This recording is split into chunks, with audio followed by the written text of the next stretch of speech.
Alright, we got everything finalized now on the exhaust. Look at these little details. Stainless ARP.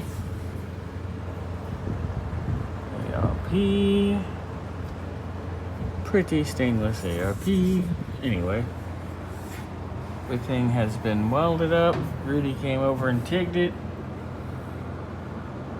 Got our mounting tabs in. Back here. Factory style hangers back here.